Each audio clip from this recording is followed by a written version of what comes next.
Gino maro Ramogi ni odhiambo mari kata tino mari teri makare gie sani wan gi weche manyien ma wadani mondo wami ibed gi ng'eyo kuom gik matimore e pacho ka odiochieng' kawuono. En odhiambo nyakoro mga juang matari kapago chiko dwe no mar auchiel higa 2023 weiko ni mathoth kendo mathoth. Ahinya kotenda gi mago mag weche mag fwambo bati ka bende kuom thuolo malach waseneno ka jofwambo itemgo kotendre gi mago mabende gikete lela. Gitemo wacho kanyo ni tich gi en kete lela gik matimore onge gima gimede kata kamano chal ka gima piny wacho koro wuok gi jofwambo tumo suo bati. Kinde ka samoro moko kuom jodito mag piny wacho loso Lydia to iyudo ka nitiere kaka idiro weche mag jofwambo iye kotendre kod weche mag udi ma serikal temo dhiro mondo ger mango gi yot bende wacho ni bed ni kawe osuru kuom jotich gi wacho ni chal ka gima kweth maketo piny wacho tesri odonjore fwambo kendo gitiyo gi yot fwambo. Koro mga juang mafuono ni matuta hinya wachno kendo en machiel kuom weche moiko ni odhiambo kawuono ka bende e migawo mar thieth wach mar okuma mar NHIF jatend migawo mar thieth Susan Nakumincha koro ogole tich kata ochunge tich jiaboro kata pisasa boro mago matie bede NHIF bati wirani chal ka gima gitiyo marach gi omenda. Mago gin mana weche mamoko miwacho ni mibadhi ma itemo ng'i to bende gintie. Kopogore gi mano bende Azimio la Umoja One Kenya wacho ni ka idhi tim somo mar adek mar paro mar chik mar omenda e od bura chieng' tich ariyo mano kiny to gin gidhi chiwo dwaro mar timo lokruoge. Mene ni wahinjo ka jatend Azimio la Umoja nowacho ni ponono nokadho to mano dhi bedo tarumbeta. Weche nitie mathoth ahinya warito mondo koro go tarumbeta mondo ka bor polo yaore to ng'e ni koro ji dhi kaje. Nyakoro Ramogi wan gi mathoth ahinya odhiambo ni to mokwongo waidu thund weche. Na mimi nimesema kutoka kesho, kutoka leo hata sio kesho, idara yote ya serikali nitaona imeweka advertisement kwa nation media, ujihesabu kwa nyumbani. Weg ute fwambo jochung weche kod jofwambo maturka oriwore achiel kod jatend migawo Moses Kuria e weche manoyanyo godo jofwambo mag Nation Media Group. Kutuambia tutoe nini anatuwekea hiyo finance bill ipite, tutazidi kukandamizwa. Mambo imekuwa gumu sana. Jo tunaumia. Od bura mamalo biro chaka yanga tuake wi paro mar chik tich ariyo ka jopiny kwaone od bura oresgi e pek mar ngima. To sani koro ki awuoth ka koro awuoth ni ayudo yot nikech aidho yie maduong' ma en water bus. Jodak masuri orwako chenro mar water bus mano ochakore odiochieng' manyoro ka giwacho ni ma biro miyo gi yot mar wuoth e nam Lolwe.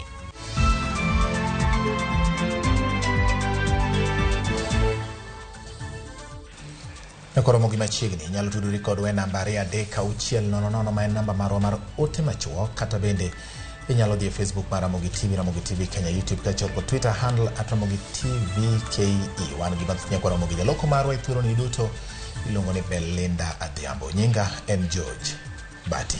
Orwakeni machiegni chenro nyakoro mga juang erokamano kuom miyo Ramogi TV mondo miyo umi weche gi manyien kendo wanyalo miyo wachwa motegno ni waiko weche goyo makare bati. Nyinga Lydia Okeyo. Machiegni nyakoro Ramogi wachako. Jokanyo e sekta mag fwambo oseyo tim mageto kendo temo thiro ratich jofwambo kod ute mag fwambo mathurka kokalo e weche ma ibayo gi jotelo moko mag piny wacho. Jokanyo e sekta no chao jatend migawo mar ohala Moses Kuria kuom golo dhok manyisa chaya ne jofwambo kod ute fwambo ka koro gidwaro mondo jatend piny Kenya William Ruto okaw ndamo monjo ne jatelo no. Seche manok bang' jatend migawo mar ohala Moses Kuria bwogo mar biro riambo e tich apisas mag bede migepe mag piny owacho mabiro timo ohala kod od fwambo mar Nation Media Group kaluwore kod maling'ling mag mibadhi ma itudo godo moko kuom apisas madito mag piny owacho magisebedo ka gilieko. Na mimi nimesema kutoka kesho, kutoka leo hata sio kesho, idara yote ya serikali nitaona imeweka advertisement kwa Nation Media, ujihesabu kwa nyumbani. Riwruok mar jofwambo KUJ, duol mar fwambo e pacho ka MCK kod riwruok mar weg ute fwambo ochayo weche mamoko kuom jotelo mag piny owacho ma Kenya Kwanza osebedo ka golo ka gigeto godo ute mag fwambo kod jofwambo ma pacho ka. Kokale ute margi mochwoye kogno kod jagoro maduong' mar KUJ Eriko Duor ginyiso jatend migawo mar ohala Moses Kuria mondo yaw pache kendo ng'e ni en jatelo ma ok owinjo okel ne piny Kenya wich kuot. KUJ bende okwayo jatend piny mondo kaw ndamo ne jotelo makwodo wi Kenya ka gisingo ni ute fwambo pod biro medo bedo kata ka Moses Kuria orume weche mag siasa. Wach Kuria no bende odiro kuoyo wang' weg ute mag fwambo ma okoni ute fwambo ritie bwo chike, kendo Moses Kuria nyaka chiw luor ne chike manokuongore mar rito.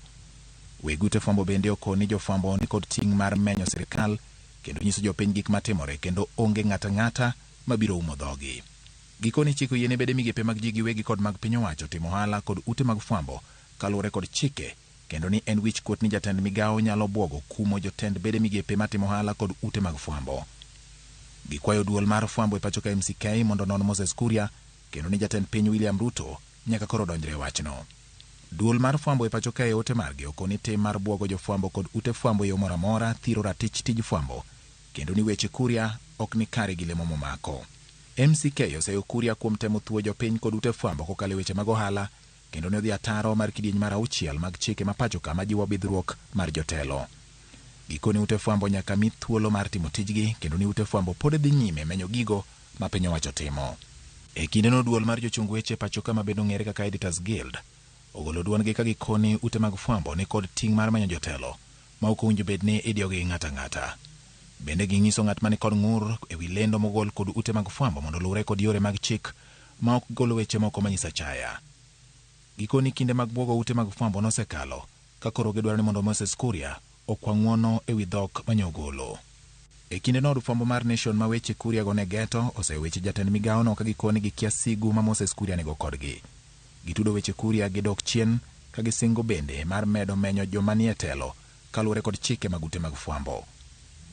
Od fwambo no bende dwaro mondo Moses Kuria okwa gi ng'uono e wi dhok manyogolo manyisa chaya kendo thiro ratich oganda. Ka giyango weche mag timo ohala kod orak e pacho ka, duol mochung' ne kedo kod mibadhi ACC oyango ni chike oketi makare kaka itimo ohala kod kaka ichiwo orak maonge kum mora mora mibiro kaw ne ng'ata kata bad migawo mora mora mar piny owacho moluwore gi chik e timo lendo mage. Seyo ma piny owacho mar Kenya Kwanza diro ni ute mag fwambo ok ochakore sani. Bang' lendo mar doho manoyango William Ruto kaka jaloch yiero mokalo, twakne mokwongo kod ute mag fwambo ne onyiso ni weche mag yiero pod nie chunye. Mr. President, my name is Brenda Wanga from Citizen TV.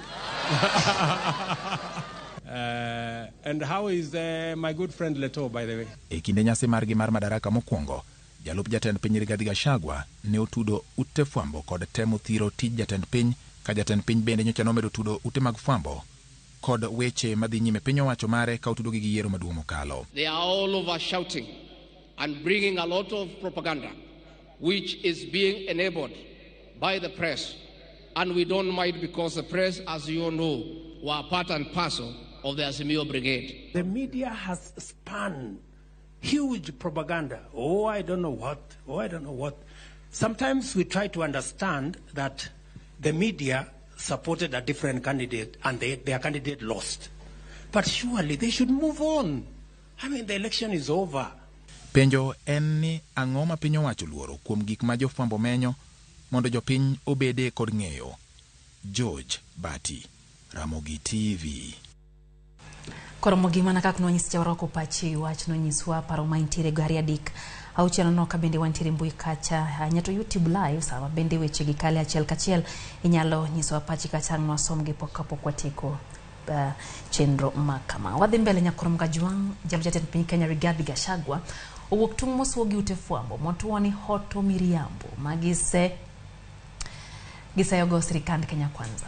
Gachagua manoloso e boma ma Mombasa oseachiel kuom ute mag fwambo mowacho ni nyaka bed ni tiyo godo kata tiyo kanyakla kod kweth mobalo kata kweth maketo piny owacho tesre kendo timo keto sigu e kinde kod jatend piny Kenya William Ruto. Koro mgajuang Gachagua kwedo lipota malie koni apis ma jatend piny osetiyo kod omenda madrom bilion 2.4 e thuolo ma dweche 7 kende. Lipotno bende lero ni tend Uhuru Kenyatta notiyo kod omenda maromo siling milion 852 e thuolo marom kod mar Kenya. That is true. What they did not tell the country, and they can't do so because they are subjective and they are part of the scheme to belittle President William Ruto and the government. What they should have done is do an analysis of what President Uhuru Kenyatta did in those 9 months. I want to tell you, the media, you are going to wait for a long time and you'll be disappointed. there will be no cracks in this government. This is a very solid government with leaders who have been brought together by a plan. Wadhi nyime nyako Ramogi mana gi weche motendore kod mabende idhiro ne mag jofwambo kod weche motendore kod mago ma ilieko ni nitiere kaka weche mag omenda kata mibadhi moko liekore. Riwruok mar Azimio la Umoja One Kenya dwaro mondo kaw ndamo ne apisas mag piny owacho mag Kenya Kwanza ma itudo kod tim mar lochruok kendo kelo modhi mag tedo mowuok e pinje maoko e pachoka. Ikoni yore mane oluwe kinde mar chiwo rak mar kelo mwandu e pachoka kelo chich kaluwore ni kata mana kambi mar Kenya National Trading Corporation mano oti godo e kelo modhi go e pachoka yora kuo ne one kod nyalo yoro omenda. Azimio koro dwaro ni mondo mi jatend piny Kenya William Ruto oler ne jo Kenya gima ong'eyo ewi mibadhino kendo ni jatend migao mar ohala Moses Kuria nyaka gwetao. Azimio bende koro dwaro ni kambi mar Kenya National Trading Corporation onyis ni gionge tudruok moro amora kod mibadhi ka ginyiso duol machung' ne kedo kod mibadhi e pachoka EACC kod bado bila mag okwach kich DCI mondo mi otim nonro mar yango mibadhi makamano. Ikoni ng'ata mibiro yud kod ketho winjore kaw ne ndamo mager mar chik kendo pe mondo duoko omenda mane oyudo e yor mibadhi ne jopiny.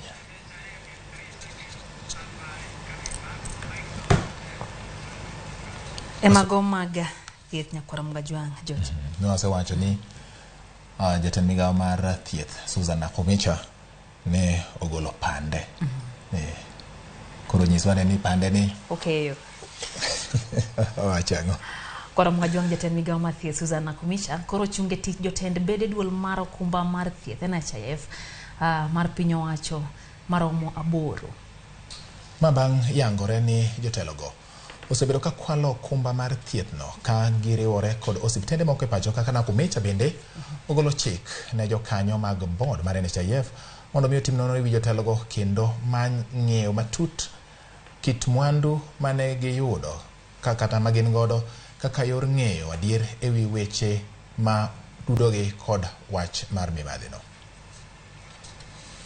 En okang' mokaw gi jatend migao mar thieth ma pachoka Susan Nakumicha bang' wuok sigana moro mane otim gi achiel kuom ute fwambo ma pachoka mamenyo kaka omenda mag NHIF itiyogo e yo ma ok owinjore. According to the news story, a number of private facilities in Meru and Nairobi counties are alleged to be working with unscrupulous NHIF staff and have formed a syndicate to rob unsuspecting citizens and the government of the healthcare funds.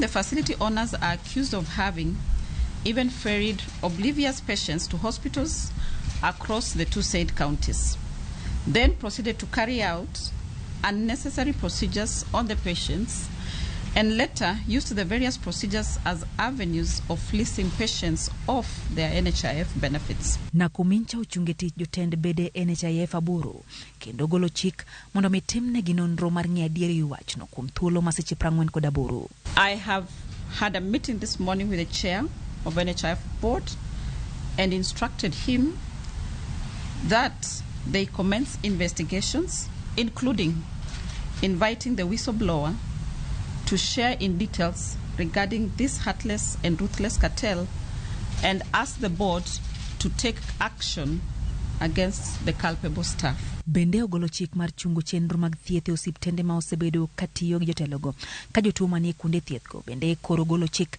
mondo miter e ute thieth mamoko. I hereby also instruct the Kenya Medical Practitioner and Dentist Council, the Pharmacy and Poisons Board to commence investigations immediately and conclude within 48 hours on the following facilities: Jekim Medical Center in Meru Central, St. Peter's Orthopedic and Surgical Hospital in Kiambu County, Afya Bora Hospital in Mwea Kirinyaga, Joy Nursing and Maternity Hospital in Malewa Street, Kamkunji, Afya Bora Hospital Annex in Wanguru, Mwea, Jekim Hospital, Ngupu, Imenti South, Beirut Pharmacy and Medical Center, and Amal Hospital Limited. Na kumicha bende ogolo chik ne duol makedo gi mibadhi e pacho ka EACC mondo nono malong'o kaka itao chenro mag mibadhi go kakoro singo ni mana kaka notimore mibadhi ma KEMSA jotelo go moyudi gi ketho matimo marach gi omenda mag NHIF ibiro kawnegi okang' mar chik. As we embark on delivering services to citizens, there will be casualties, but it will be for the sake of a better healthcare system and a healthier nation. Chudo mag omenda mag NHIF bende koro idhi tim e yo machielo maneno ni Odin Rode ma omenda osebedo kalal gi migawo no.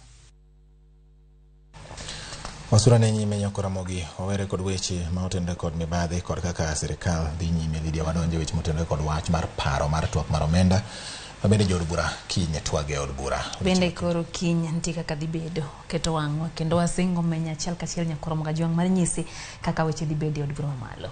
Kaka Lydia wacho no amen mapek nyalo bedo kata nyalo dhi tedore od bura odiochieng' makinye kinde ma twak ayanga ewi paro mar dhi mar chik mar omenda dhi gweng'wecho odiochieng' makinye. Nyako Ramogi kweth mag Kenya Kwanza okone giikore mokalo kendo gibiro timo kako chiki gi jatend piny Kenya William Ruto ka jod bura mag Azimio la Umoja One Kenya Alliance to wacho ni paro mar chikno ok noyud thuolo mar kalo kata matin e od bura. Jafwambo marwa Walter Nyambaga kolonwa maling'ling motelo ne twak makiny e kinde ma jopiny bende sundo jod bura mondo mi olwar paro mar chikno mageto medo jugo suru e pachoka. Order! Banjo od bura mag Azimio ne ng'anyo ka giwuok oko mar od bura e kaka yoro nyiso ichwang' margi ne spika mar od bura Moses Wetangula e chieng' somo mar bajet ka giseyo manotago godo twak ewi paro mar chik mageto medo choko mar osuru e tielo mokwongo. Miata mi nyalo biro tedore od bura odiochieng' makinye kinde chako twak ayanga ewi paro mar chik mosekelo liet e kind jo od bura ma Kenya Kwanza to kod mago mag Azimio e ka ogai mag riwruogego ogolo chung' motegno ni kweth ka kweth. Hawa wabunge Tuesday wako bunge wapige kura wapitishe ama wangushe. Mimi nataka nijue kama wewe ni mbunge, wewe unaenda kupiga kura ati tuendelee kulete furniture kutoka nje, watoto wa hapa Kakamega waendelee kung'ethi hapa, hakuna kitu wanafanya. Sijui umeandikiwa barua na sijui chama gani. Wiki ijayo watapitisha hiyo finance bill, sio? Watapitisha, sivyo? Hiyo itakuwa ni parapanda. Itakuwa ni parapanda. Mwanzo mtakuwa mko tayari. Ma wejo od bura kamateke kind goyo kura mar kiro oko paro mar chikno e kata kale kao kamano to weyo maoko ne twang' mar lawgi od bura kinde matwak makamano dhiyo nyime twak manyaka tieki kapok ochopo rum dwene. We have mobilized our troops and our members, and I want to assure you we have support across the board. As you saw last time, there are many ways of voting, and there are those who voted for us from even the minority side. We are ready and prepared to deal with the bill at the third reading stage and also to deal with its promoters, both at that stage and beyond. Yes, because it is not yet over until it is over. Matimore kinde ma jo Kenya medo ywak pek mar ngima ka jodak manya Ururu mayudore kaunti ma Laikipia wuok oko ka ywago pek mar uchumi e kendo koro dwaro ni mondo jo od bura olwar oko paro mar chikno. Kutuambia tutoe nini na tuwekea hiyo finance bill ipite, tutazidi kukandamizwa. Kwa hivyo mimi nasema serikali kwanza ituangalie hapa chini, itusaidie vile tutainua biashara zetu, vile watu wengi watarudi kwa soko juu wameenda. Joalago koni kaluore kod budget mar 2023-2024 maromo taragana 4.5 bech mwandu koro wuo mokalo kakata mwandu magiuso ok nyal konyogi. Niseme wakati huu mambo imekuwa gumu sana. Juu tunaumia, juu hata ukinunua kitu bei yenye unapata hiyo kama ni hiyo kitunguu na bei yenye unapata nayo bado inatuletea shida. Kitunguu saa hizi ni 80 na ilikuwa 50. Jatend kweth manoke od bura pio wandai to kod nyawadgi motel ni kweth mathoth Kimani Chungwa nyonre ni onge dok chien e wi chung' mokaw kod riwruogego. We know all their games, we know the tricks they will want to employ, and we are prepared for them. We are opposed to it in its entirety. It's something we think Kenyans do not need. Anaenda kupiga yes na baba anasema no. Tumekataa to be in cahoot with the government so that they can even overtax Kenyans instead of helping the women. Walter Nyambaga, Ramogi TV. Wadhi mbele nyakoro mgajuang riruok maro kinde mapacho ka LSK oseo gwandruok ma nyiedhore kindo gai marobila Jafet Kome kod duol matao chenro magobila NPSC. Yoruko mienjo ewi chwalo ngas apisas magobila makwan gi dirom 507 kakoro LSK kwedo gai marobila Jafet Kome. Such actions of impunity demonstrate that the IG is uncontrollable, that the IG is on a frolic of his own to assume powers that he does not have, and so therefore it renders all of us unsafe because he cannot restrain himself within the bounds of the powers as has been donated to him under the Constitution. And so therefore, this is a call to our members, those who are facing intimidation from any of the security agencies, to let us know so that together we can robustly challenge these very, very unfortunate steps that we are witnessing within the justice sector and the administration of justice. En fungrok ne kweth mar Jubilee motel gi koda Jeremiah Kioni bang' aput mawinjo ng'ur mar buche mag siasa golo chik machungo kweth mar duond burano motel gi koda Kanini Kega bago romo mora mora mar siasa ilo Jubilee. Makalora gi ng'ur manochwale nyima pudno gi Jeremiah Kioni, David Muradhi kod Kagwe Gishohi ka giwacho ni kweth motel gi Kega norem luwo chik manogol gi doho machungo romo mora mora moluong gi ng'ata ng'ata mak mana Kioni. Bende kweth mar Kioni nochwalo ng'ur ka gidwaro kata ka giwacho ni kweth motel gi kod Kanini Kega ne oro oboke ma ne riwruok mar Azimio la Umoja One Kenya Alliance ka gidwaro wuok e duond burano ka giwacho ni Kega onge kod teko mora mora mar ndiko oboke magolo duond bura mar Jubilee e riwruok mar Azimio la Umoja One Kenya Alliance. Bende ne gidwaro mondo mi kwethno orita ng'eto mar doho e wi wachno.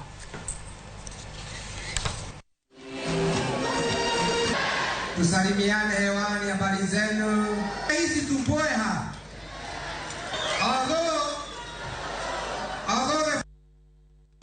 Jatend piny Kenya William Ruto tele keto kogono e winjruok e kind piny Kenya kod pinje mantiere bwo riwruok mar pinje Ingresa EU. Ogirimiti mar jiwo tudruok kod ohala e kind pinjego biro higni 7 nyaka ne safar mar keto winjruok makamano ne chakre. Kenya koro biro yudo thuolo mar timo ohala e chirni mag EU maonge osuru mapek ma iketo kod pinje maoko. Piny Kenya biro yaro chiro ne mwandu mawuok e pacho ka ne oganda madirom milion 1 e pinje 27 mawuok e alwora mar riwruok pinje jowagunda EU. And then we proceed with the program. Welcome, sir.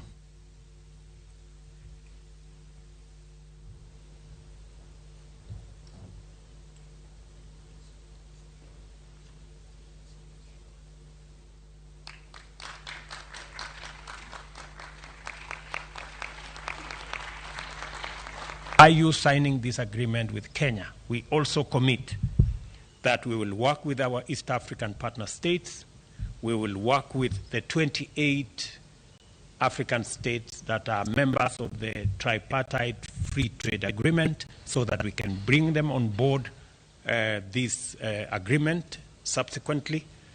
And hopefully we can also take this all the way to the Africa Continental Free Trade Area so that we can build a bigger market, build a bigger consensus, and be able to do more with the populations that exist between Europe and Africa.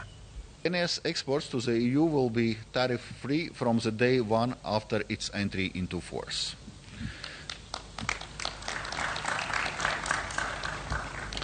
This means full and unhindered access to the EU market.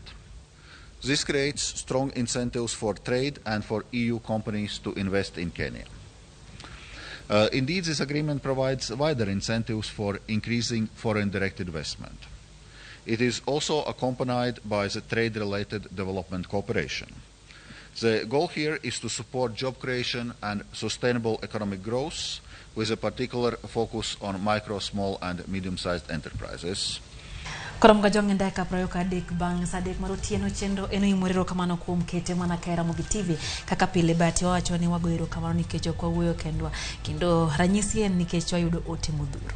Erokamano Nyalidia nyakora Mogajwang ohero mana kaka wan bende wahere kendo erokamano kuom yiero Ramogi TV e kin televisen mamoko duto ma pacho ka kod mabende wuok e pinje maoko nyakora Ramogi kendo miyo bedo jogo kata televisen mamedo dongore mapiyo e pacho ka kaluwore koda nonro ma osetim. En mana televisen kake wacho. Hai. Ochieng Kalisto wacho ni wako mos ne dagi Nyaragola. Giduto giketo wang' odhia makawuone chendo ni mar Oimore.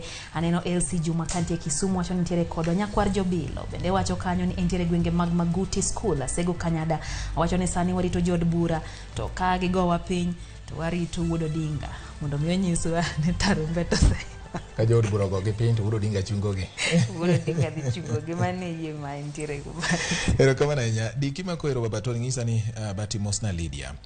Ong'isoni urso nami ma be ubiro yango nwa weche mamulo sirikal mar UDA ni adier. Why are Kenyans reactive rather than proactive?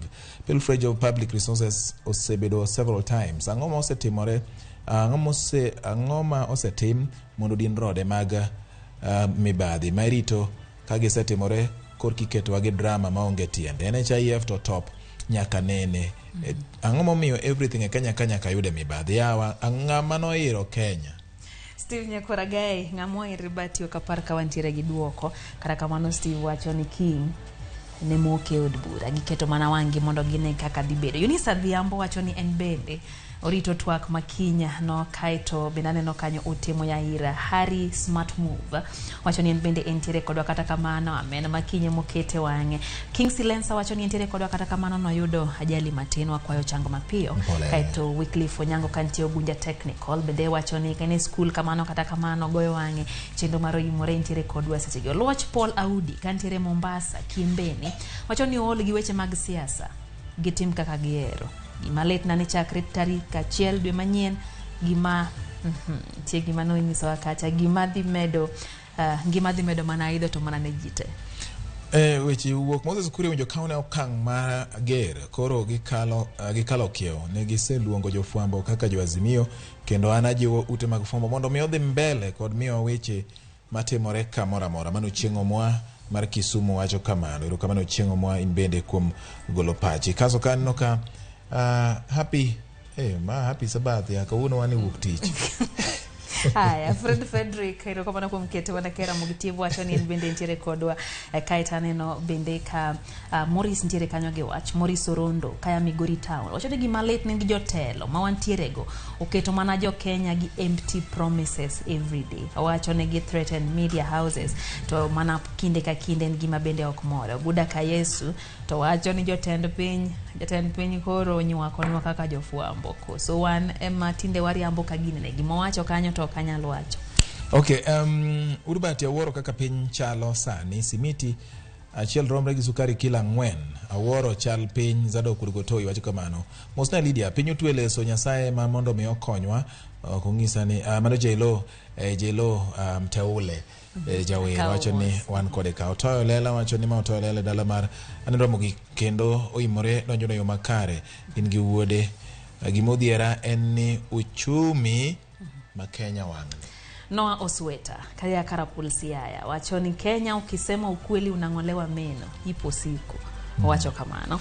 Bende Kato mar Madhege Kato wacho ni weche manyien chopo ne giyo makare entiere na kure seche kata kamano wacho ni sirikand Ruto ochopo kama koro muomo piny jo Kenya onge option mora mora makoro dong to mana wuok dhia barabara.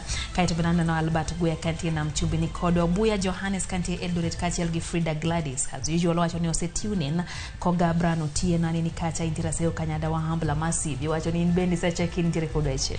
Erokamano nyo Vanso Dhiambo mar bunge la wananchi Migori wacho ni gineno wagi jodongo mag bunge la wananchi wakwayo jofambo magwa mondo mi obed giratero e tijgi mano Vanso chieng' mar bunge la wananchi owacho kamano. Erokamano ka bende neno ka Bati Mosna Lydia Ramogi lera ahinya en mana ni sirikal mar Kenya kwanza ni onego omi ute fwambo luor makende ni mar gin giratiro mar yango kendo menya diri makende ka poni jopiny nigi chich e umora mora kata gi neno yo moro manyalo rundo jopiny e chenro magi. But intie janeno maya piny Tanzania iluongo ni Njaja Boy wacho ni ikaw mos Tanzania chigni gi Migori chwalo ni mos kata kamano wacho Ramogi TV mwana na piny Tanzania neno YouTube kacha ka weji ningi weche mathoth Abidha Junior wacho ni European Union gi dholuo en dewruok mar pinje wasungu. Haya waywe matin bati erokamano ahinya kwa Ramogi. Wadhi nyime to mokwongo wayuda ni yweyo ni in bende nyalo bedo ndikonwa nambari 360 kata bende nyalo loso kodo kokali YouTube maen Ramogi TV, Twitter handle na Ramogi TV KE. Purwana gi mathoth ka wadugo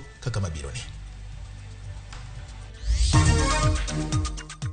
Piny mangima ingo di chieng tuo sickle cell kawuono ka ijiwo pim kod thieth ne nyithindo. Username Investments presents the domain Kisumu along Kisumu Mambo Leo Miwani Tamak Road starting from 399,000. SMS the word dollar to 20321 or call 0725 000 222.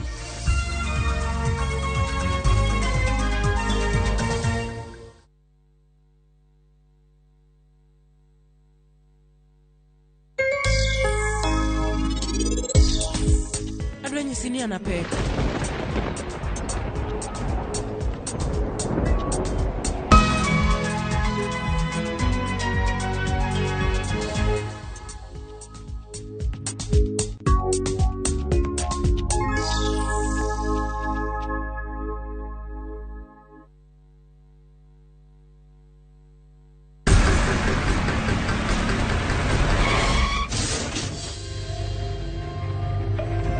Pole sana madam.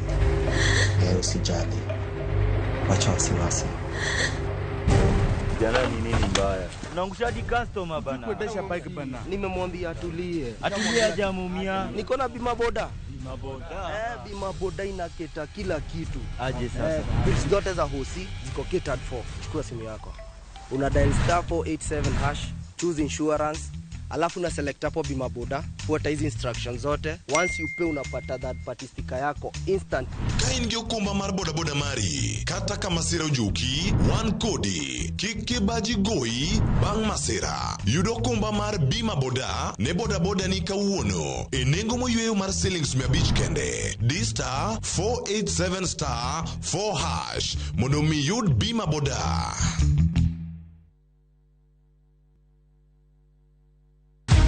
Many have been lured into jobs abroad, only to end up in perpetual suffering. I met this girl by the roadside.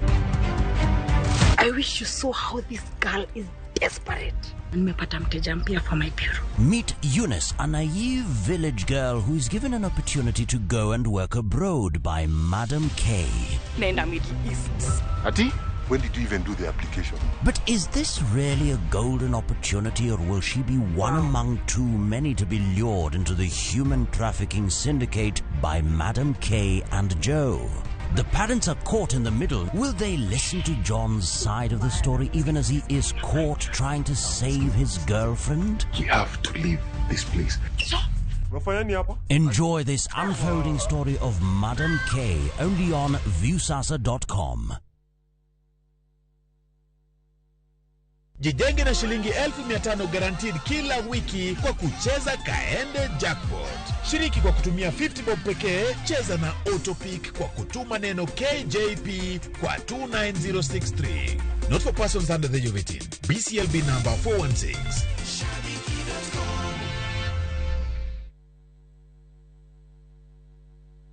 Na sasa tukifika Usagu, tutakaa wapi? Unajua mimi ni mtu napenda luxury na vitu tamu. Jaber, this time round ninajenga a palatial home hapo Kisumu.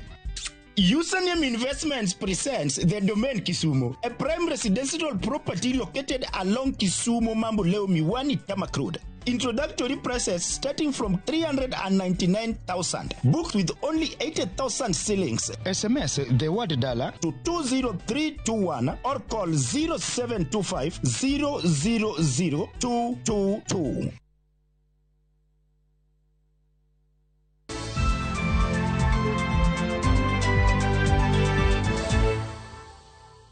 Machini kena nyakora Ramogi bangu kiwe kuro kakana wasingo enego wadhi nyime. Director maduong edul marango weche mag tudruok e pacho kae Zara Chiloba Okone komiti mar Senate manono midhiero mar tho ma Shakahola ni apisi mare onge kod teko mar rucho oko tipo kod puonj mag Paul Mackenzie manie mbui. Chiloba wacho ni dwaro nitiere maloso chike moko mabiro rido menyo gigo manyal ketie wang' jowi kod mbui ma pachoka. Chiloba noloso e kinde mane dadhoge ewi puonj mag Paul Mackenzie ma pod yudore e mbui nyaka gi kinde. Mackenzie tudo gi puonj ma coach kod nek mar oganda mohewo 330 e bungu ma Shakahola County ma Kilifi. Thank you, Chair. Legal framework intervention. I think that is something.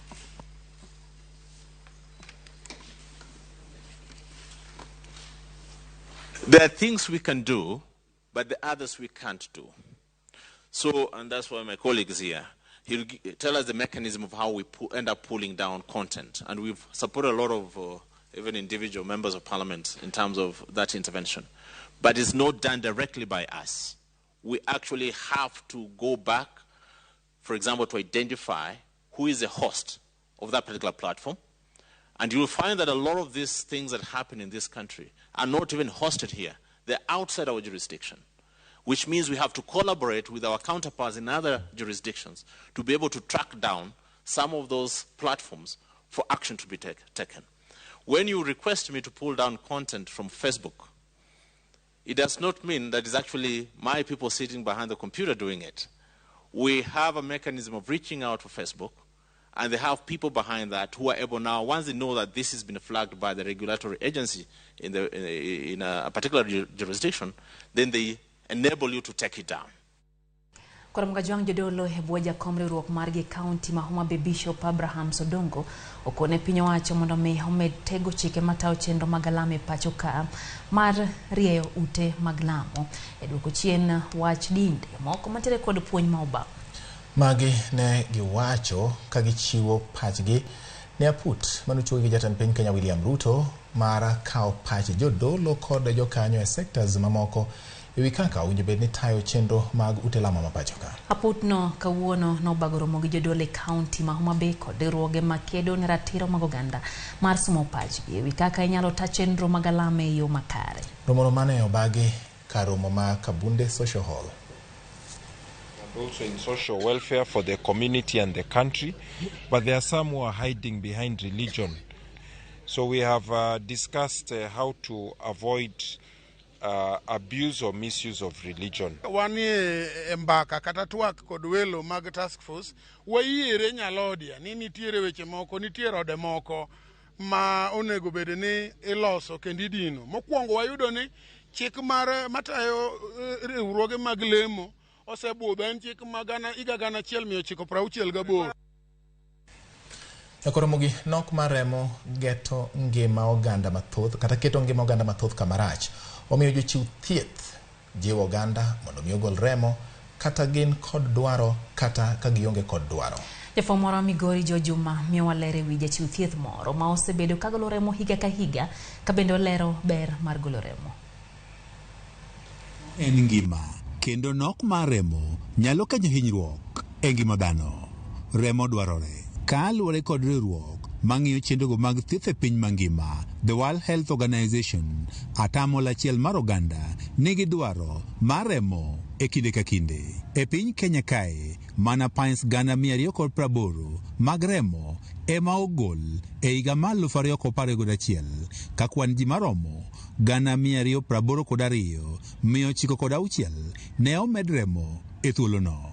Mae kaluwore kod bad migawo mochung'ne tayo chenrogo ma ochung'ne golo remo e pacho kae. Kaunti ma Migori yudo lita 1,200 mar remo ma oganda golo dwe ka dwe ka nitie dwaro mar lita 1,800 mag remo e thuolo machal kamano. Mondo wachiw puonj makende ni jopiny mondo gibed aware, iluongo na awareness ni sani wan kod center ma ginyalo biro kata gin ng'ata madwaro golo remo kendo mondo kony ng'ato. Fuok mantiere omiyo laktar George Sagai osbiro ka golo remo higa ka higa. Birthday yangu inakuwaga ni mwezi wa 5. So mara nyingi nikigeuza mwaka ukipita huwa naenda natoa damu. Ile damu ambayo inatoa ni nusu lita. Hiyo nusu lita ukishaitoa we haikudhuru hausikii chochote. Kwa madakika kidogo tu utakuwa tena umerudi kuwa sawa. Lakini yule mtu ambaye amepata hiyo nusu lita atakuwa amepata faida kwa maisha. In fact, ni kitu cha kuzuia kifo kwa sababu kuna watu wengine wamepata accident. Sagai wacho ni jopiny moko diher golo remo makmana gionge ng'eyo malong'o ewi chenro mar golo remo. Watu wengi wanajiogopea ambapo inaeleweka kwa sababu wanaogopa labda ni wagonjwa, labda wakitoa hiyo damu itapimwa alafu ijulikane kwamba yeye ni mgonjwa. Lakini ujue ni jukumu lako kujua hali yako. Hii damu inapotolewa unapimwa magonjwa mengi, si ugonjwa mmoja tu. Jolony lero ni joma chuo nego gol remo ding'wen e higa ka joma mine onego gol remo didik e higa ka higa. Ng'ato ka ng'ato mantie kind higni 16 kod higni 65 nyalo golo remo. Kata kamano, kapok igolo remo, nyaka ibed kod pek mar kilo moewo 50 kendo kik ibed kod tuo moro amora mar adundo kata obo. Mine madhodho kata mapek ok onego gol remo. Remo konyo reso joma wito remo e masiche mag apaya, jotuo ma rembgi tin kod jogo eko ma iluoko remgi kaka man kod tuoche mag nyarogno. Apisane wechego mag pim e kaunti ma Migori Boniface Onyango wach jopuonjre osebedo ka golo remo mang'eny mohewo oganda mamoko.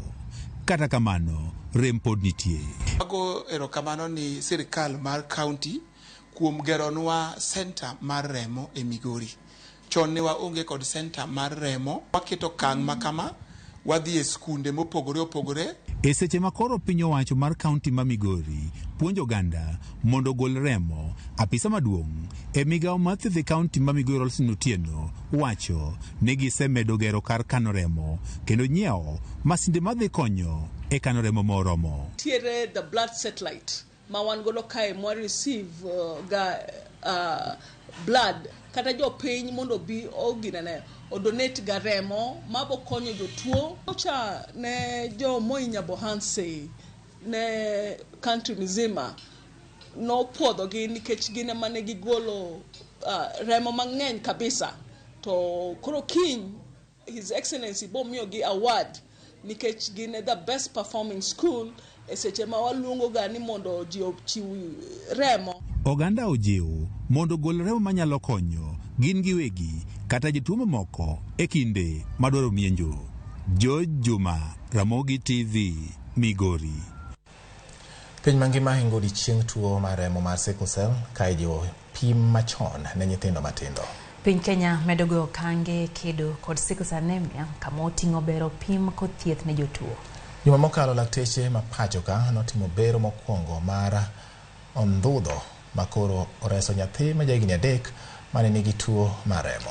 Jafwambo marwa Judith Omondi leronwa ewi wuodh jotuo matindo kod jorit maggi.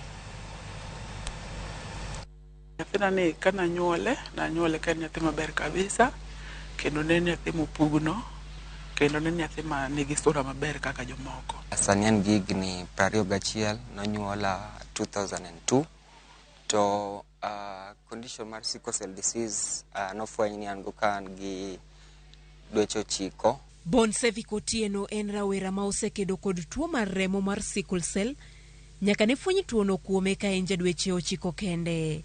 En pain malit kabisa. Makata nyalo wacho ni ka gimo afadhali kata gimoro ng'adi ok inyal pimo gi pain mar sickle cell miwinjo gano. Nikech kata kin ng'ama tek na manade nyaka yuaga matek kendo nyaka igo anduru. En very painful. Ne chanda ma andalo te ni nyalo yudo ka antie yot ka taluro mana dot. Koro nanyalo mana ywak ni to koro mata en gima chalo nade modonjo na kuom nyathi. Rem mang'eny koda kwede gin moko kuom midhiero mahimo dongruok mar jatuo. Time mana chako school nokan maber sana nikech joma nasomo go ng'eny gi no understand gima na tima. Koro kana dongo no bet challenge ahinya to aparo nyaka gik mang'eny no kanyal timo, no kanyal tugo, no kanyal kendo gino no affect an sana naonge kata gi ane school na kana somo naonge kata go siepe. Ting' mar thieth turo jotuo bende bedo kod okumba mar thieth mar NHIF kelo negi fuong'ruok. NHIF no ok cover clinic mar sickle cell.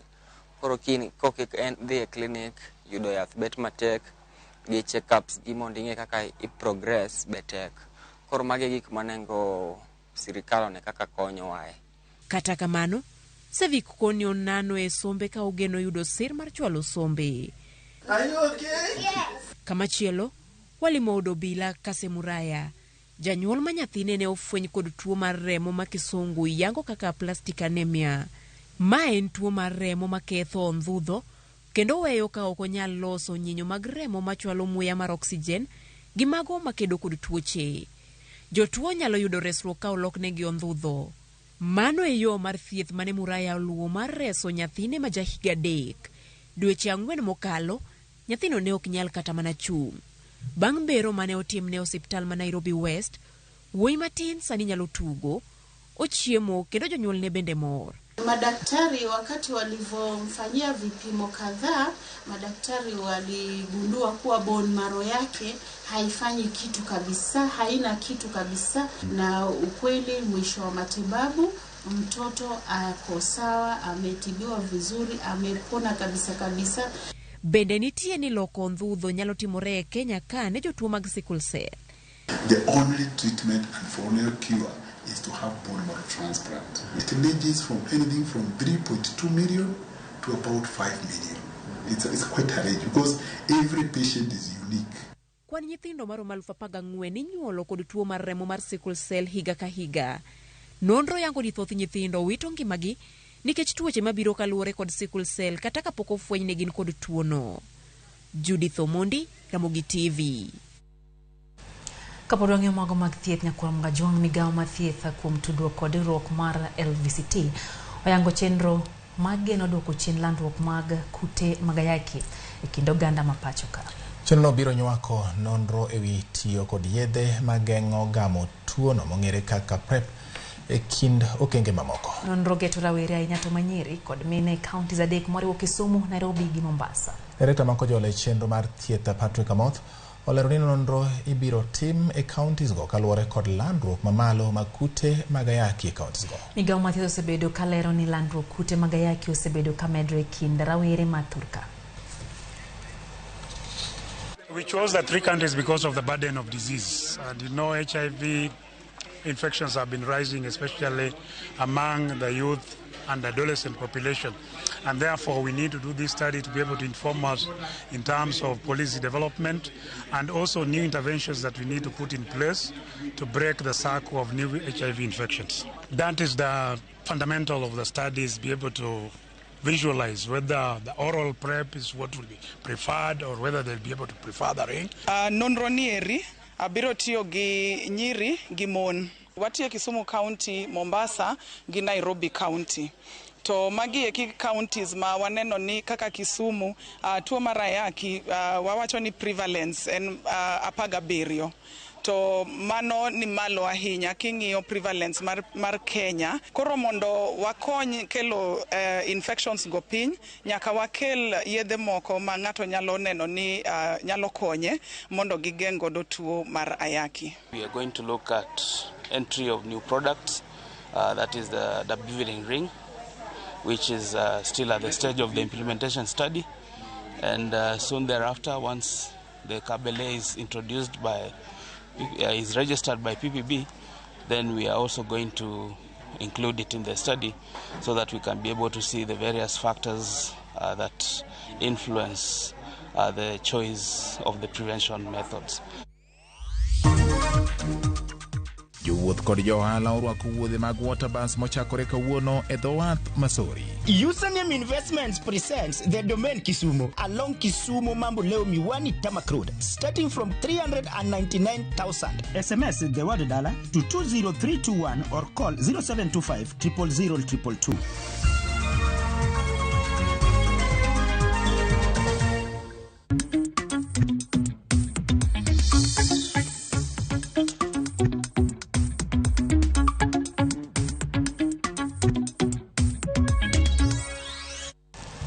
Machiegni waduog gi weche motendore kod ohala kama obila tesendo bila makia ambao mako kendo geng'o ne jago moro ma bang' kane giyude ko gige tich mitiyo godo e keyo teko mag sitima kanitiere ode e kar dak ma Kiamba. Iktich konya kwara mga jango timo more transformers kod waya mag tudo stima manengo gi chopo shillings milion 11. Jatelo matayo chenro mag keyo stima e gwengego wacho ni masinde maromo 42 bende osekwale Kenya mangima ka koro mawe oganda jo Kenya kasandore kendo gionge kod stima e miechgi. Janangu.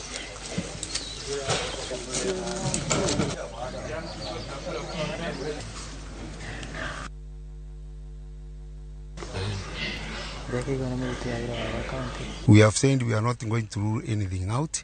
Let us be given time, we investigate so that we can get all the culprits. If it's a syndicate, you have to break it once and for all. I want to bring it to the attention that the days are very numbered. If they are operating as a cartel, rocking the boat from within, I don't want to rule that one out. It could be a possibility. And we are investigating in case there are any of the staff or engineers, the Kenya Power Light, who could be accomplices to this weird act. Watari county ma Migori nyakwara mgajuang singo mane pinyo wacho mar county ya Migori koten record kambi mar water bus oketo mar bero weche mag wuothe pi manamdo lwe county ma Migori kaitiyo kod water bus koro chopo. Karasangweno nyango di chieng manyoro water bus nyogo e dho wath Masori mar ikruok ne tingo jowuoth e dho wath makanyo. Karsa berio marodio chieng jowuoth mane dhi e gwenge machula Kiwa, Mageta, Mbita kod mamoko nochako wuoth margi ayanga ka gitiyo kod water bus makoro chako ng'wech ayanga ka owuok e dho wath Masori. Jowuoth norwako chenro mar water bus ka gilero ni e kinde ma okalo gisebedo ka gitiyo e seche mathoth kod yedhi e yor wuoth nam lolwe. Water bus no koro biro tingo jowuoth e dho wath Masori chieng Jumapil ka Jumapil mar juma ka igeno ni obiro bero chenro mag wuoth kod ohala e nam lolwe. Ngama wara pot ausa pot apot na okutuo ka gikocha wuoni ko kagole puodho e chon ne waidho yiedhi mikwango injin ne onge be sechego wanyalo bedo gi pek makata kia wuodhi moro mondo yudi yie makowi piyo ne tek to sani koro kia wuoth ka koro wuoth ni ayudo yot nikech aidho yie maduong' ma en water bus kendo ringo koda mana kaka ng'ama ni e lam. Kaneno kaka ji idho yie kidhi godo Migingo en tho maneno opong' marach to kendo riski mar adieri. To bus ni kwa donje yie mwa wuothe yie wayudo ka very safe kendo en gi gigo ma sani ma idwaro e weche mag safety. Maendi dhi konyo jothuru ma kako ji wuotho to wawuotho wuoth moro manyangafu maonge shida kendo onge luoro. Ni gima okelo nini wakelo nu kaka jo water bus en gima ber. Ka wabiro medo mondo mi wadhi kuonde mamoko kaka Migingo, kaka Mihuru Bay, kendo wabiro wuok kar wadhi nyaka Mbita, mago e chenro mwan go koro akwayo ni warwakuru gini mondo mi wayud wuoth makare.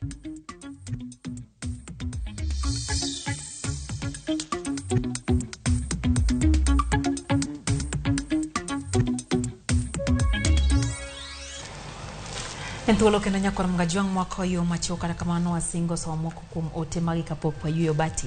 Aneno ka ofuene ke usore wacho ni en jafwambo goroba ofuene ke wodo siri gwasi ka entiere Mbita sani oneno wa yo makare kendo wacho jatend piny Kenya dwa wuotha ahinya lakini otiyo gi wach moro kanyo mar londo piny ok ber gi jatelo.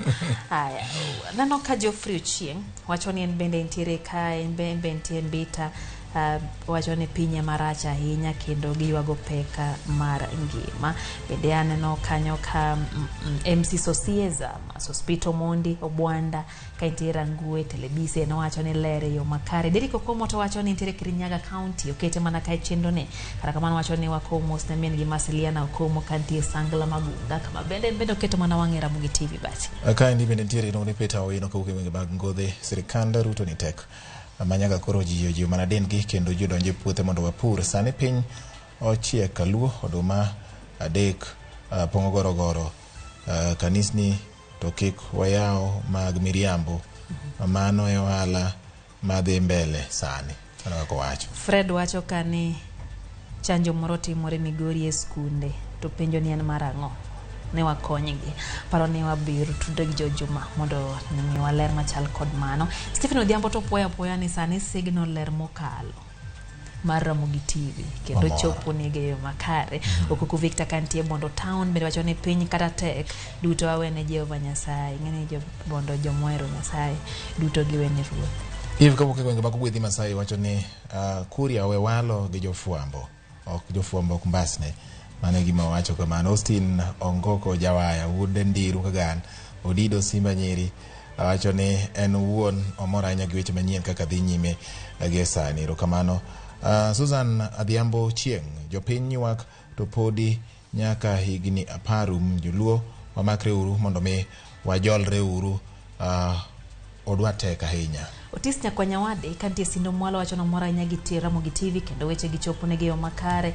In kanyo gi Wycliffe Okongo mar Nyambano kone Mosi Vanso Yugi bende wacho ne Kisumu Nyalenda Ramogi TV chope makare. Makorembe ane kanyo kantie Nairobi wacho ni ndwere intere kodwa kachiel gi Joyce Lydia kantie Kilifi wacho ni gwenge go Kilifi Ramogi TV bende chopo ne gi eyo makare. Note mar Felix Omondi kauke gweng ma Kanyo Dera oyuago pek mar ngima bati. Bende Stephen Oko mar Pala Kuguta Homabay County bende wacho ni wasecheki na wuoro sana kabin jotelo ma wantiere go. Wacho ni ani jotelo tho wuoya sirikal ok dwar nyaka jofuambo. Kare koro wawe weche fuambo koso to mage joma miwa weche manyien. Japuonj wende Mboya wacho ni jofuambo nyaka miluor nikech gine magimiyo gimenyo kendo gitango no oganda gik matimore oko kod e piny Kenya kasto kae bende no kaka Roserena Nyaboro bende wacho ni wayo makare. Kasto Liliana Kugo bende wacho ni jopiny opur motegno mondo wakel yot e yore mag chiemo kendo ng'isa ni mondo mosi Lydia akaw mosa kendo gimos no hoyo matin nyakora mgajuang kwa duogo pod wantiere kod mathoth korewo koda kama.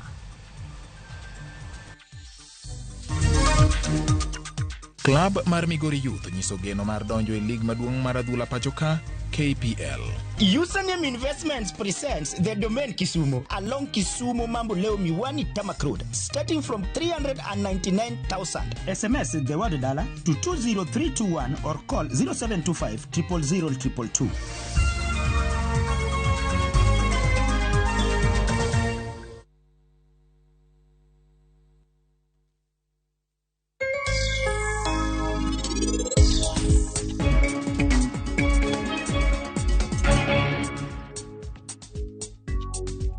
Yaye min Simran, winji gima nyisi.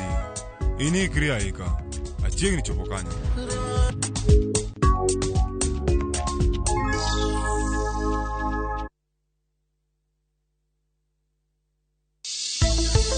Riuri kodwa kiny e penj laktar. Isironwa kod Equity Afya mabedo wawacho gani en kar thieth mantiere machiegni kodi. Nyinga en Dr.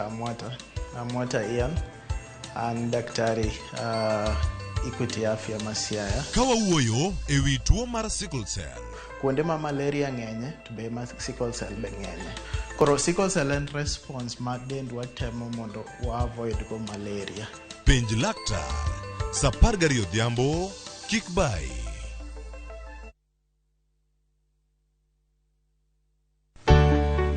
Pur mar maua, pidho jamni, magi te gin yore mag pur. Be inyagori kod kute e puodho. Mchele nigi value addition. E pur gi ohala, walimo jopur ma opogore opogore. Challenges ng'eny e pur generally. Egime jopur iluongo ne janeko. Ka wafwenyo ni yore makare mag pur kendo waduoko penjo mora mora. Pogruok mane malich kata maduong' kind dhiang' mar ring'o gi dhiang' mar chak. Motenore kod weche mag pur kod japur. Kwaseketo manyien to sama wapitho cha be nyaka wapith gi DAP. Wan nyaka gi kanuna ma nyathi ka mongo. Riuri kod alori nyaka Black e chenro mar pur gi ohala. Tich adek ka tich adek saa 1:45 otieno.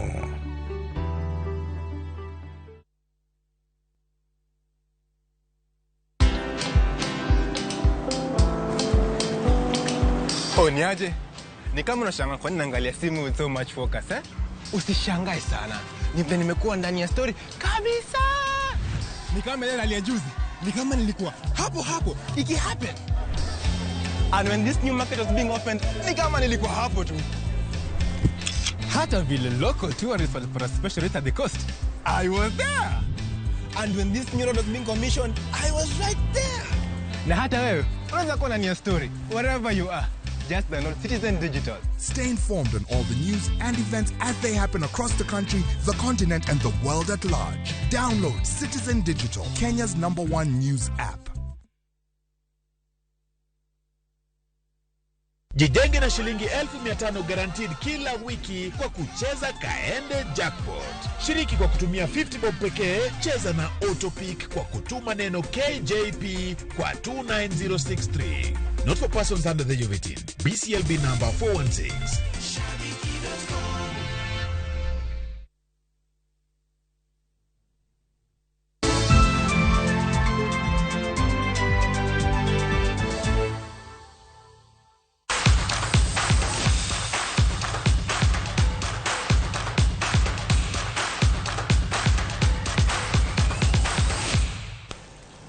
Machiegni nyakoro Ramogi koro donjo weche mag tuke kama klab mar Migori Youth ne kod lek mar donjo e lig maduong' ma pacho ka KPL kata odoko ni tuke ariyo mosekalo pok odhinegi kaka ne gidwaro. Lig mar National Super League ogik karumo ka klepe mag Shaban FC gi Murang'a Seal oseng'ado tiko mar donjo e lig maduong'. James Opondo nigi ler mar wachni. Lig mar National Super League ochopo e ng'iende ka klepe ariyo oseng'ado tiko mar donjo e lig maduong' mar Kenya Premier League. Klab mar Shaban FC kaachiel gi Murang'a Seals biro donjo e lig ka thuolo mar adek omako mach e kind klab mar Migori Youth kaachiel gi Mara Sugar. Migori Youth pok chunygi ojony e laro thuolo mar adek ka klab mabiro tieko e thuolo mar adek biro rakore gi klab mabiro tieko e thuolo mar 16 e lig maduong'. Jalup kocha ma Migori Youth Sami Owano wacho ni wuoth pod rabora, kata kamano gibiro donjo e lig maduong'. Tuko na target, tulianza tukijua lazima this year lazima tuende KPL and focus bado iko hapo. Nothing may change. Yeah, still have 3 matches to go, 1 game at a time. Next game tutacheza against Busi home. Tarajia to win. Bang' wito points adek e kindgi klab mar Shabana FC odiochieng' manyoro, klab mar Migori Youth koro omako thuolo mar 4 e chung' mar timbe gi points 50 bang' tugo tuke 28 ka klab mar Mara Sugar omako thuolo mar 3 points maromre gi Migori Youth, kata kamano gin gi gonde mang'eny. Sisi tumeridhika na point. Tumeridhika vile tumelose, tuna focus next game, tunajua bado tuna focus kupanda league. Ndio ndio yetu, tunapandisha kwenda playoff, sasa batiji yetu kumaliza number 2. Possibly tunaona kama hatutafikia hapo. Gwenge Manyanza osebedo ka onge klab ka johera mag klepe ariyogi ma Migori Youth kaachiel gi Shabana FC ni kod geno ni gikone to timbe ariyogo biro ting'o nying Nyanza e tuke mag Kenya Premier League. James Opondo, Ramogi TV, Nairobi. Kapodong'yo mago mag tuke tim mar opich okapu mar Ladybugs e tim mar joma mine mosetiyo maber kendo chope lai manyime kinde mokalo, ka bende en tim kende mar joma mine mawuok e gwenge Manyanza mantiere lig mar tuke mag opich okapu e pacho ka. James Okoth ne twak kodgi e wi midhiero ma siko luorogi ma kidek simo sulwe margi. E boma ma Kisumu, dhano dhi mbele gi tijegi. Kata kamano, ne tim mar jotug opich okapu ma en odiechieng' mar orako. Jotugo rado kendo pimo tekregi kod lony margi e tugo. Kabende, mae e yo makende mar gero mich kod lony mar opich okapu e kaunti ma Kisumu. Kisumu sani koro tim mar chuo nitiere Premier League. We are in the top league. Tim mar nyiri nitiere Premier League. In the top league.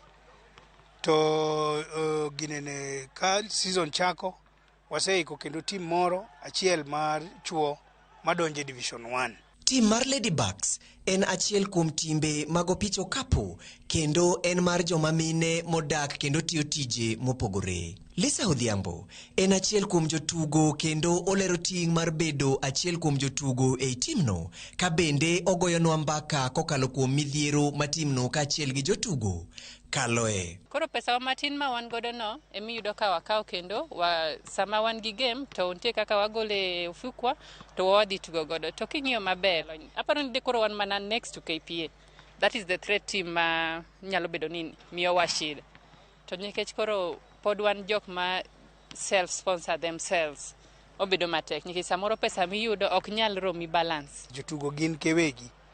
Wawinjre ni koro ng'ato dwar kata mana transport one way, anabiro chulo another way.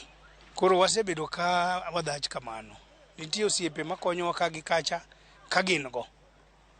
To chutho to ane masebedo kating'o mzigo ni kenda. Tim mar Ladybugs en achiel kuom timbe ma osebedo ka kwayo kony kowuok kuom kaunti ma Kisumu. Yuoro tuke mayudore e bombe maoko kaachiel gi bago tuke mag okapu dwaro omenda ka kwayo koro gichwalo ne tend migawo mochung' ne weche tuke e kaunti ma Kisumu. Akwayo kendo ang'e ni biro timore. Ka tende kaunti nyalo bedo gi chenro mar konyo timbe kaka Kisumu Ladybugs. Kech mae tim kende mar nyiri mago mpira mar basketball e Kisumu County ka. Tim mar Ladybugs en mana achiel kuom timbe matimo maber e pacho ka koro geno nitie ni gibiro yudo duoko mar siro sulwe margi. James Okoth, Ramogi TV. Odhi nyime jatend migawo mar weche mag tudruok gi lony manyasani Eliud Owalo nobago romo gi jotugo mag Posta Rangers motelo ne tukgi mar adhula lig maduong' ma pachoka gi klab mar Tusker FC. Owalo nomiyo jotugo mich mar omenda mar siling 200,000 okojiwo jotugo gi go mondo mi ondik duoko maber e kindgi gi klab mar Tusker chieng' tich adek. Jatend migawo no bende nojiwo kembe mag ji giwegi mondo sir klepe mag oganda kama biro gero weche mag tuke pachoka. Bende okwayo klepe mondo mi obed gi telo makare manyalo lombo josir.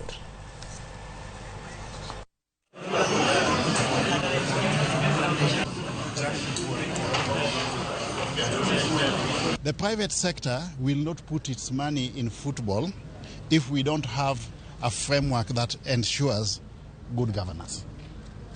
So leadership, especially for the community soccer clubs, where leadership of clubs is through elective processes, must ensure that they elect officials who have got the interest of the clubs at heart and have got a passion for football. Wadhi nyime timu wakeni mar KCB matugo tuke mag volleyball norodho tim mar Kenya Pipeline set adek kuom achiel e tielo mar 4 mag lig maduong' mane obagi alap ma Nyayo National Stadium. Kenya Pipeline nochako tugo maber kendo kao set mokwongo points 25 kuom 22 kapok jobengi ma KCB lo set mar 2 points 25 kuom 16. KCB nodhi nyime gi tugo maber kendo loyo e set mar 3 kod 4 points 25 kuom 16 gi 25 kuom 12 kaka luore no. Loch mar KCB miyo gi otiko madonje tuke mag playoff ka gibiro rito timno ma gibiro rakore godo.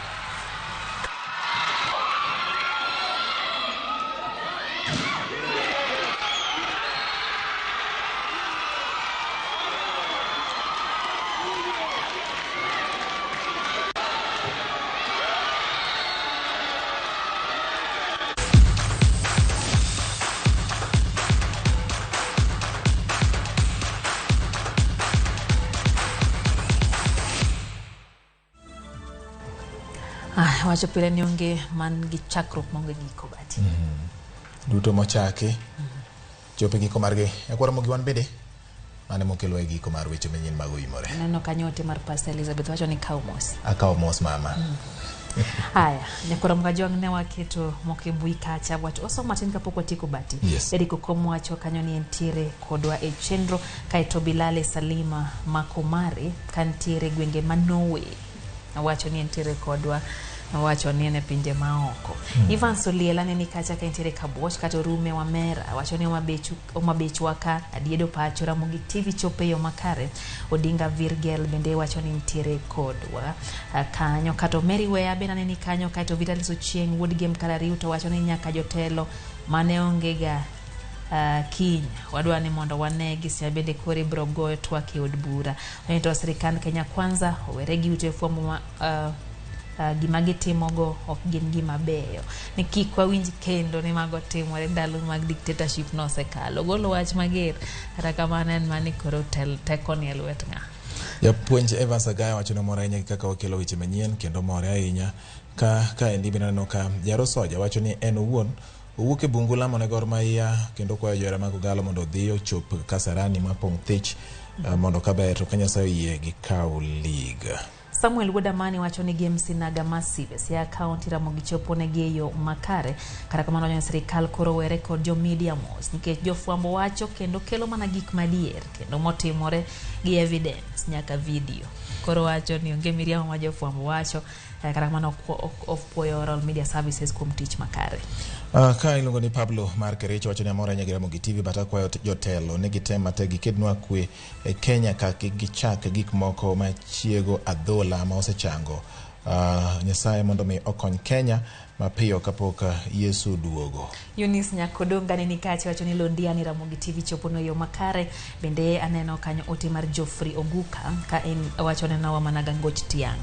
Wacho ni en kuro bedo manamos oneno wa yo makare. Choreographer Frank aneni kache nyana Nairobi Dandora wacho ruto gi serikande otim kaka giero in kori winjo kiseol. Steve Were aneni kacha in bende Lucas Limbe kantie kamo kunji constituency bende wacho ni osecheck-in kaka pile. Benta Charles kantie kare Nairobi wacho ni kaka pile entiere kodwa but yaneno ote mag Benta Charles pile ka pile. Ero kamana japo ni pak. Jogo mabende okwema oko neno chenro wami puoch gi pak. Mamora nya kode kendo gi joma moko bende ma kinde ka kinde okete Ramogi TV masamoro kwa lungo nyingi in bende puoch gi pak kama intiero mondi wuoda henyo. Sirikal duto ni wacho ni shida tupu giwe jofwambo titijgi kendo wacho ni kuria we kelo nwa odhinwa mabor. Jilelo sari ngeno chumi Jashon se kantie Muroni wacho ni ntiere kod Vincent Olise kantie Nairobi City duto giketo mana wangi kachiel gi Karo Serena Nyaboro Sega weche gi thoth bati kwa chako somo to piny nyalo yudo wakae Elida Okute kantie Radiedo Kaumo siro kamano kumkete mana kera Ramogi TV. Ati hello team mokonyo wachwalo weche gi. Are reporters magwa counties wago niro kama mnyakoro mgajwang kanyo kidugo nyake newsroom kanitire kanyo gire ipolo kachiel gi J Bonyo duko niro kamano kuom sirawa studio ka wantiere gi wuod mwalimu Hilary mano kanyo ngeni no tony no kwa nyisi happy Father's Day kawuono koro ochopo. Nyoro nyotony donge. Nyoro notony. Koro kawuono kitony diriyo. Kawuono ko nyato. Kinya tony diriyo. Ai lunga ni en wuon Hilary Junior. Lungo ni Filo. Nyakwara mugajwa ngero kamano kumkete mana kainin makare nyinga Lydia oriti masani. Ero kamano nyakwara Ramogi jaloko marwa osebedo Belinda Adhiambo kuom thuolo duto te poch gi pak kamoro mora ma intie oganda luo kamoro mora montie piny mangima ese mondo ritu nyinga George Bati.